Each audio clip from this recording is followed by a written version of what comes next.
मैं कोई गलत फैसला नहीं लेता, बल्कि पूरी मेहनत कर उस फैसले को सही साबित कर देता हूँ। ये शब्द रतन टाटा के हैं। 9 अक्टूबर 2024 को 86 साल की उम्र में उनका निधन हो गया। भारतीय उद्योग में उनका योगदान अतुलनीय है और उनकी कहानियां आने वाले पीढ़ियों के लिए प्रेरणा बनेंगी। रतन टाटा का जीवन संघर्ष, धैर्य और उद्योग के प्रति उनके अनमोल योगदान की एक गाथा है। आज हम आपको रतन टाटा की पूरी जीवन यात्रा और उनके द्वारा लिए गए कुछ महान निर्णयों के बारे में बताएंगे। रतन टाटा का जन्म 28 दिसंबर 1937 को मुंबई में हुआ। उनके दादा जमशेद जी टाटा ने भारत में औद्योगिक क्रांति की नींव रखी थी। टाटा परिवार भारत के सबसे प्रतिष्ठित और समृद्ध परिवारों में से एक है। हालांकि रतन टाटा का बचपन उतना सरल नहीं था जितना उनके नाम और परिवार से प्रतीत होता है। जब रतन टाटा मात्र 10 साल के थे, उनके माता पिता का तलाक हो गया। इसके बाद उनका पालन पोषण उनकी दादी नवाजबाई टाटा ने किया।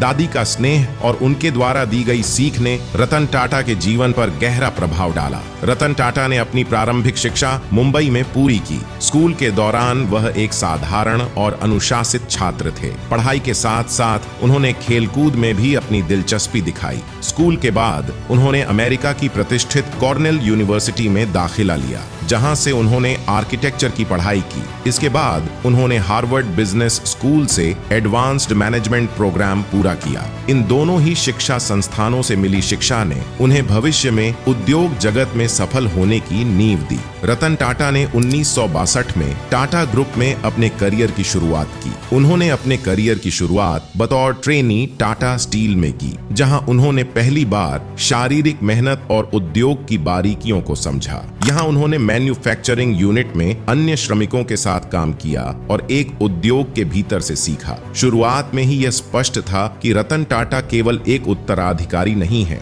बल्कि वह इस परिवार की विरासत को और ऊंचाइयों तक ले जाने वाले हैं। उन्होंने टाटा ग्रुप में छोटे छोटे कार्यों से शुरुआत की और धीरे धीरे अपनी काबिलियत को साबित किया। रतन टाटा ने अपनी कड़ी मेहनत और धैर्य से टाटा ग्रुप को एक नई दिशा दी। 1991 में JRD टाटा ने रतन टाटा को टाटा सन्स का अध्यक्ष नियुक्त किया। इस भूमिका ने उनके लिए नए द्वार खोले और उन्होंने टाटा ग्रुप को अंतर्राष्ट्रीय स्तर पर नई ऊंचाइयों तक पहुंचाया। उन्होंने कई नए प्रोडक्ट्स लॉन्च किए और टाटा ग्रुप को नई तकनीकियों और नवाचारों के साथ आगे बढ़ाया। उनका सबसे बड़ा और चर्चित प्रोजेक्ट था टाटा मोटर्स द्वारा इंडिका कार का लॉन्च करना। 1998 में रतन टाटा ने टाटा मोटर्स के तहत भारत की पहली स्वदेशी कार इंडिका को लॉन्च किया। यह रतन टाटा का ड्रीम प्रोजेक्ट था और उन्होंने इस प्रोजेक्ट में बहुत मेहनत और विश्वास दिखाया। यह कार भारतीय बाजार में विदेशी कारों के मुकाबले खड़ी थी और टाटा का उद्देश्य था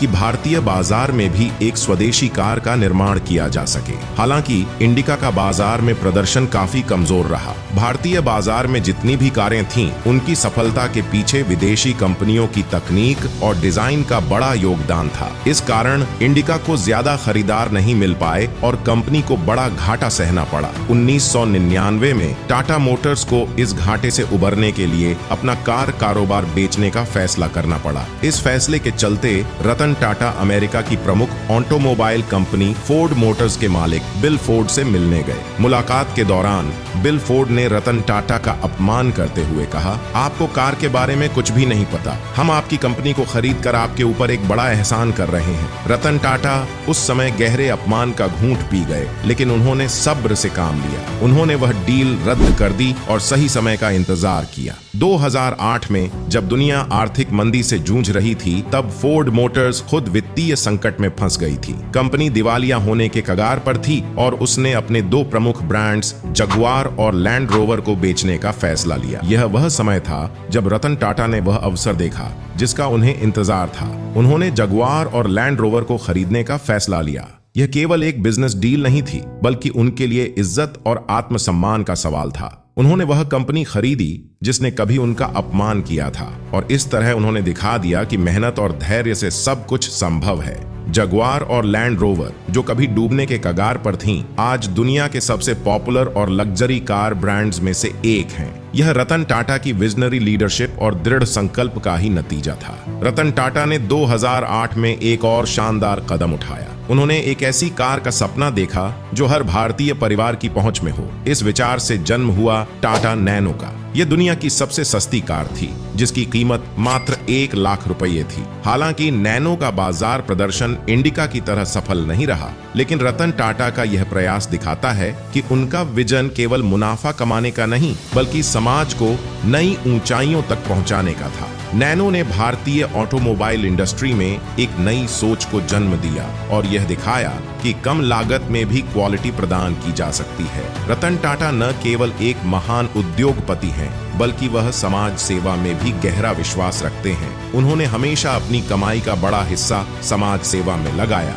टाटा ग्रुप की कंपनियों का बड़ा हिस्सा टाटा ट्रस्ट्स के तहत आता है, जो शिक्षा, स्वास्थ्य और ग्रामीण विकास के क्षेत्र में महत्वपूर्ण कार्य कर रहे हैं। रतन टाटा का मानना है कि व्यवसाय को केवल मुनाफे के लिए नहीं, बल्कि समाज की भलाई के लिए भी काम करना चाहिए। उनके नेतृत्व में टाटा ग्रुप ने देश विदेश में कई सामाजिक कार्य किए, जिनमें स्कूलों, अस्पतालों और ग्रामीण इलाकों में पानी और बिजली जैसी मूलभूत सुविधाओं को उपलब्ध कराना शामिल है। रतन टाटा हमेशा सादगी और नैतिकता के प्रतीक रहे हैं। वह उद्योगपति होते हुए भी हमेशा एक सरल जीवन जीते आए हैं। उन्होंने अपने व्यक्तिगत जीवन में और टाटा ग्रुप में भी उच्च नैतिक मानदंडों का पालन किया। उनका मानना है कि लोगों के प्रति आपकी इज्जत तभी होती है जब आप खुद को उनके प्रति ईमानदार और सच्चे दिखाते हैं। उन्होंने कभी भी अपने कर्मचारियों के साथ भेदभाव नहीं किया। तो दोस्तों, यह थी रतन टाटा की प्रेरणादायक कहानी,